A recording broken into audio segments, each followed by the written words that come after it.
તૂટેલું ફૂટેલું ઘેવર તો આ કેમ કહું છું એ હું તમને આગળ જણાવું છું. તો જેવી રીતે મેં વિડીયોમાં જોયું હતું એવી જ રીતે પહેલાં તો મેલ્ટ કરેલું ઘી લીધું છે અને એમાં સારી રીતે 4 થી 5 કટકા બરફના નાખી અને મિક્સ કર્યું છે અને એકદમ બટરી થઈ ગયું એટલે બરફના ટુકડા બધી કાઢી, એક્સ્ટ્રા પાણી હતું એ કાઢી નાખ્યું અને ઉપરથી 1 કટોરી મેંદાનો લોટ, પછી એમાં 1 ચમચી જેટલો ચણાનો લોટ અને એનાથી અડધી ચમચી જેટલો ઘઉંનો લોટ નાખ્યો છે અને સારી રીતે બધું જ મિક્સ કરી અને લોટ એકદમ ક્રમ્બલ થઈ જાય ત્યાં સુધી રાખ્યો છે. પછી એમાં ચીલ્ડ પાણી નાખતી ગઈ અને સારી રીતે બધું મિક્સ કરી લીધું. પછી સારી રીતે મેં ગાળી અને એમાં 1 ચમચી જેટલો લીંબુનો રસ નાખ્યો છે.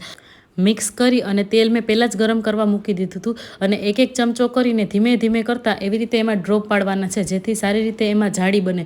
બધું પરફેક્ટ હાલતું હતું, એકદમ ઘેવર મસ્ત બનીને તૈયાર પણ થઈ ગયો હતો. અને પછી બીજો ત્રીજો એવી રીતે 4 થી 5 અટેમ્પ કર્યા પણ બધા ફેલ ગયા ને રસોડાની હાલત કંઈક આવી રીતે થઈ ગઈ હતી. તો આમાં મારી શું ભૂલ છે એ જરા કમેન્ટ કરીને કહેજો. આવી તૂટેલી ફૂટેલી રસોઈ માટે આજે જ સબસ્ક્રાઈબ કરો.